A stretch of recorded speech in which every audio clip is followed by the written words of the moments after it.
Hey everybody, it's Buster Chops here.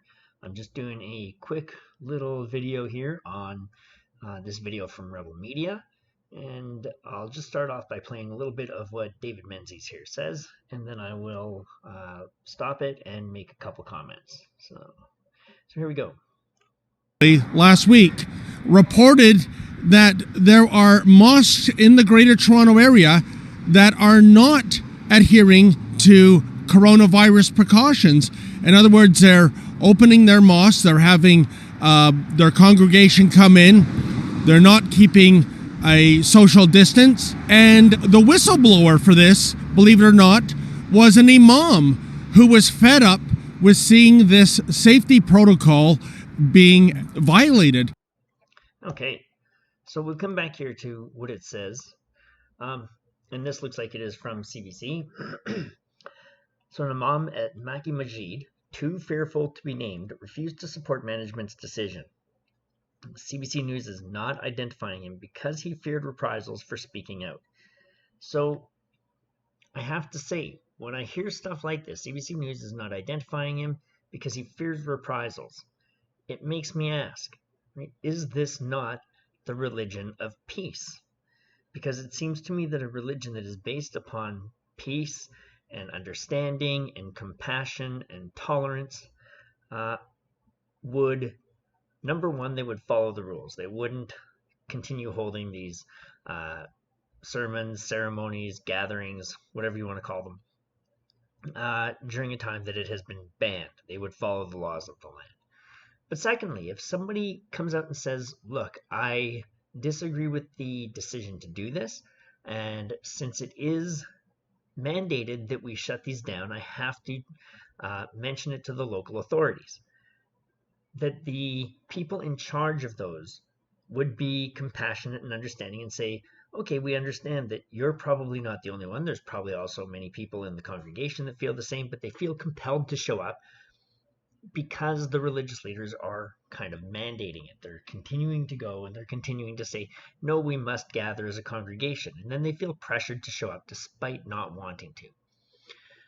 So it doesn't really seem like that is overflowing with peace, love, and understanding if the person who goes to the authorities and says, they're still holding these, we need to shut them down, has to then go into effectively hiding. He may not be literally hiding, but he has to become sort of persona non mentioned to avoid reprisals. And my guess is these wouldn't be just tisk, tisk, tisk, we're upset you did this reprisals. They would have to be something very serious for them to not identify the person's name. So later on in this video, we'll come to about 4:18 here or so. We see another mosque here that David has gone to, and they have a sign posted.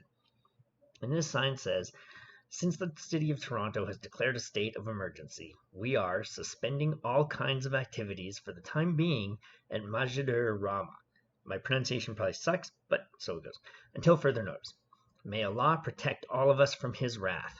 So, I don't know if this is a variation of Amen, or if this is a person's name who has posted it, or if this is some other term in the Muslim community, or if it's just a different word in different language. So I'm not sure what that is. But again, we come to the idea, there's a couple things with this sign. Number one, the way that this here is written is unclear. So may Allah protect all of us from his wrath. We don't know who his is. The city, is it the city's wrath? Because you're not, or you hadn't been following things, so they don't want to get a penalty, a fine, or some other sort of punishment for continuing to stay open when they shouldn't have been? Or is it the wrath of Allah who is upset? And if it is the wrath of Allah, so Allah protect all of us from his wrath, it doesn't mention what the wrath is. Is the wrath the Chinese COVID-19 virus? Is that his wrath that he has sent to punish society for being evil or not following his rules and regulations? I'm not sure. Or is the point of his wrath that the city of Toronto has now declared the state of emergency and forced this mosque to suspend all activities, thereby closing the gates. And Allah will not stand by while the gates of the mosque have been barred shut. And therefore, he is now going to be wrathful against the city of Toronto and all the people that are abiding by this here. However, once again, I'm forced to question if it is a religion of peace, or as they say, the religion of peace. Why is there so much wrath? It seems to me that a religion, again, based on peace and love and understanding, the God would be understanding that people want to isolate themselves a little bit, create some social distancing, and take measures that will basically prevent the spread of diseases, which would ultimately lead to the loss of life. And that any merciful and loving God would understand that and would not have any wrath involved on that. But it seems like they're very, very eager to attribute wrath. So when I see stuff like that, it makes me think that wrath and the idea of wrath and vengeance is one that is prevalent in a religion. So then we will move on to about 8 minutes here. So here he says, I've seen a video message with my own eyes from, I'll read the whole thing. So, allegiance to foreign scholars. The Imam told CBC News that management at his mosque doesn't care 2 cents about the opinion of Canadian scholars.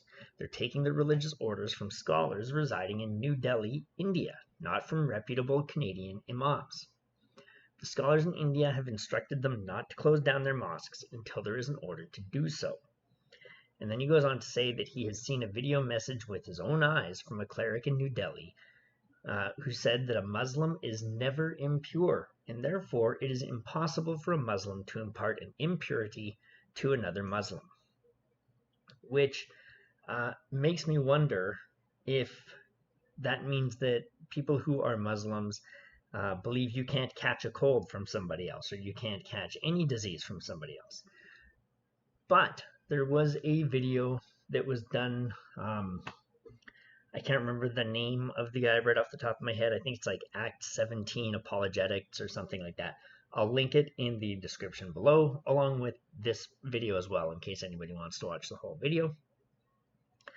But it does seem to be a part of the faith for Islam that there is a very, very strong misunderstanding of how diseases spread, and that strong misunderstanding, at least by fundamentalists and non-moderates or modern adherents, whatever you want to call them, but from the fundamental precepts that because Muhammad had particular beliefs on the spreading of disease and how it did or did not happen, that those have carried on, and that many people still adhere to such beliefs today. So I will link that, and that gives a far better breakdown of it than I ever could. So anyway, I just saw this video and I wanted to bring it up because it seems again that there is a lot of intimation that Islamic organizations don't seem to feel that they are beholden to following the laws of the land.